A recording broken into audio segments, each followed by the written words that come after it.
to eastern and southern Kentucky. This is WYMT Mountain News at 11.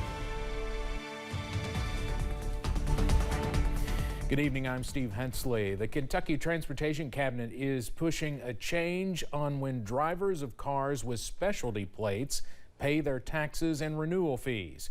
County clerks say they received an email last week stating the time to renew them was switching from December to a driver's birth month.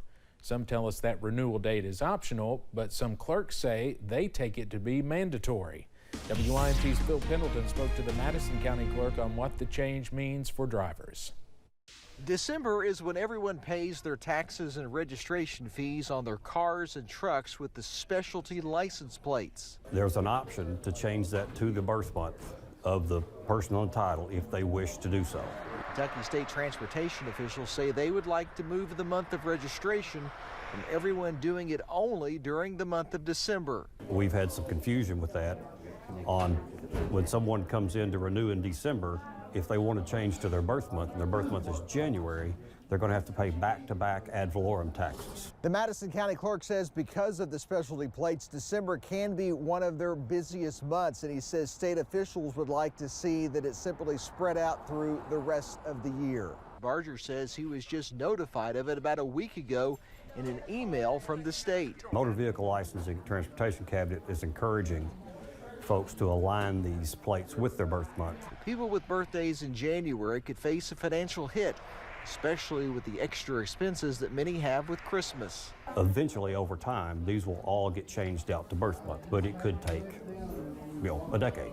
Barger says most people don't know about the change until they come in to renew. In Madison County, Phil Pendleton, WYMT Mountain News. We have reached out to state transportation officials to get clarity on this issue and are told they're looking into it.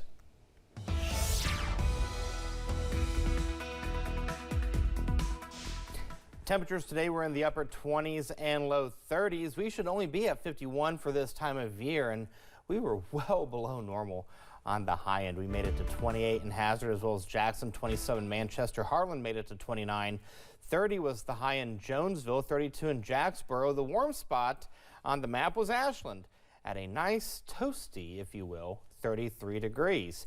Outside, we're seeing a little bit of snow on the grassy surfaces at the London Corbin Airport. We're seeing temperatures in the teens and 20s. 17 is the current temperature in Clintwood, 19 in Williamsburg, otherwise 20s from Somerset to Prestonsburg over towards Pikeville. Louise is checking in with a temperature of 23 degrees. Live pinpoint Doppler radar is showing a clean sweep across the area at the 11 o'clock hour, and this will get a break for tomorrow for the most part. It's when we get into the evening and overnight hours tomorrow night going into Thursday that snow chances and a wintry mix is in the forecast. But when you wake up in the morning, temperatures in the teens and 20s will greet you. I'll have the complete first alert forecast in a few minutes. Steve.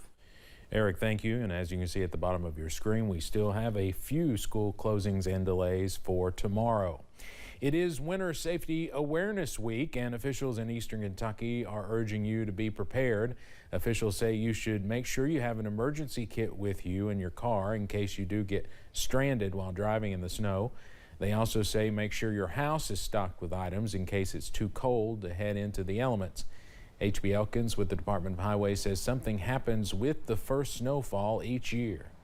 People have driven in the snow before. Of course, every time that you get the first snowfall of the year, people seem to get a little panicked over it, but snow is not anything that's unusual around here, so people should be able to recall what it's like to drive in the snow and just use your brain. For folks driving in the snow for the first time, Elkins says to take it slow and give yourself some extra time to get to your destination.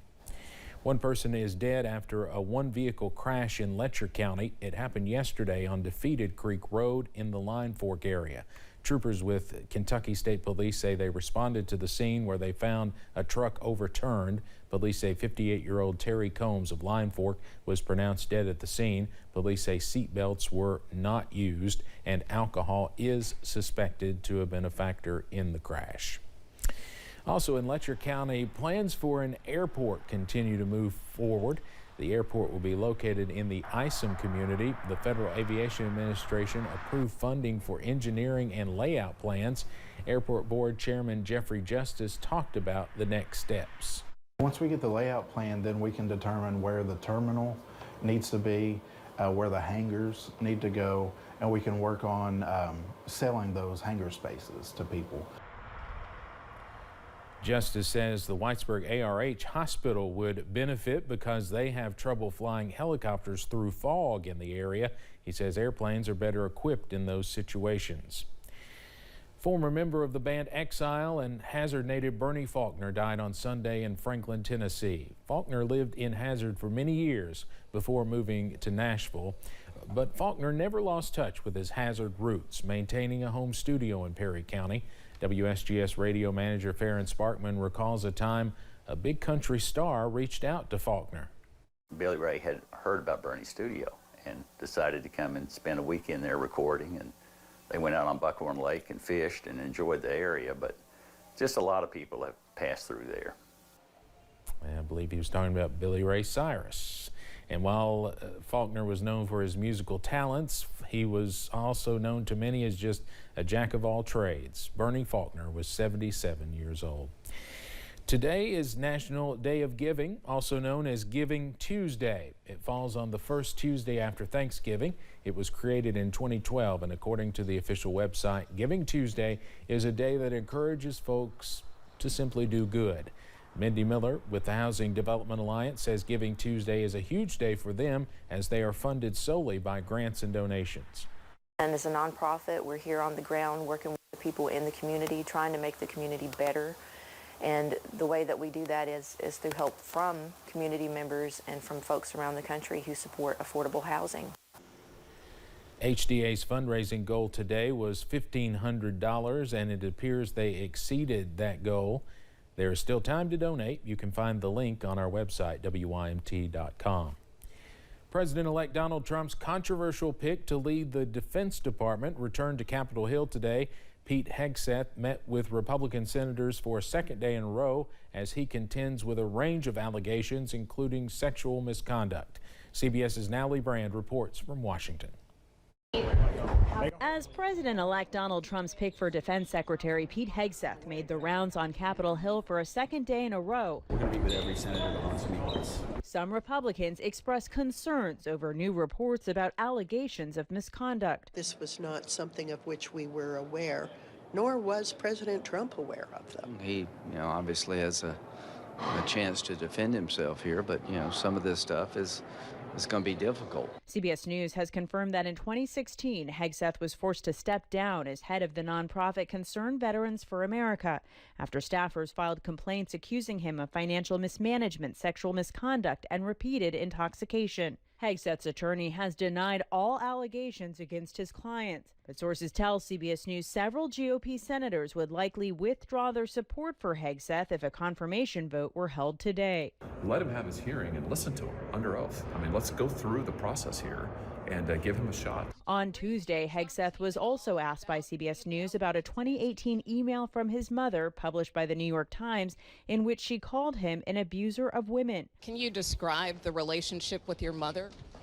I love my mother. Hegseth's mother later told the Times she wrote the email in anger and her words were not true. Meanwhile, the Trump transition team has entered into a memorandum of understanding with the Justice Department. The agreement means it can submit names of some potential nominees for FBI background checks and security clearances. Natalie Brand, CBS News, Washington. Late Tuesday, President-elect Trump's nominee to lead the Drug Enforcement Administration, Florida Sheriff Chad Chronister, withdrew his name from consideration for the position, saying there is more work to be done for the people of Hillsborough County in Florida. Coming up.